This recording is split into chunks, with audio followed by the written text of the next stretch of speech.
Dans mon métier, avant tout, ce que j'aime, c'est éduquer, transmettre. Transmettre le savoir, mais pas seulement. Le plus important, c'est pas toujours le savoir, c'est pas toujours le contenu, c'est aussi le contenant. L'éducation fait partie intégrante du message qu'on doit délivrer. Ce message, il est inscrit en nous et on se doit de le donner à nos enfants. Certes, notre niveau d'éducation primaire et secondaire est excellent, puisque 2/3 de nos élèves, vous le savez, ont une mention au baccalauréat. Mais tous ne se dirigeront pas vers des classes préparatoires, il ne faut pas rêver. Il faut s'occuper de tout le monde. Imaginez-vous que la part de l'investissement de Monaco dans l'éducation oscille entre 1 et 1,5% du produit intérieur brut, contre 7% pour la France.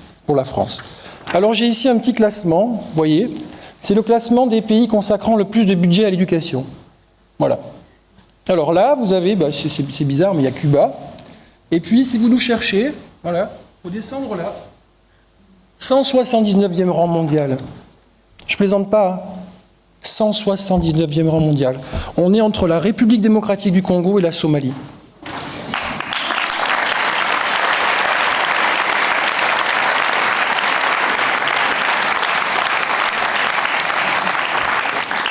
Bon, cela simplement pour vous montrer que notre marge de manœuvre financière est réelle pour investir dans l'éducation et porter de nombreux projets.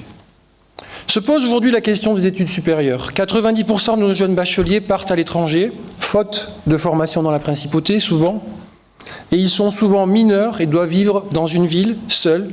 À court terme, il faut identifier clairement les besoins de notre pays et proposer des formations à Monaco dans les secteurs porteurs d'emploi. Il faut développer les filières.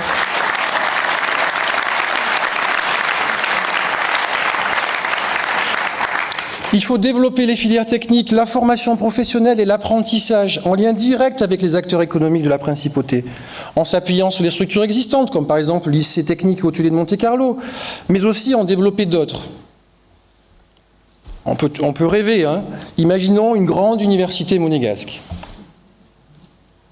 Si nous sommes en mesure de construire un musée pour transmettre l'histoire, hein, nous sommes aussi en mesure ou capables de bâtir une université pour construire le Monaco de demain.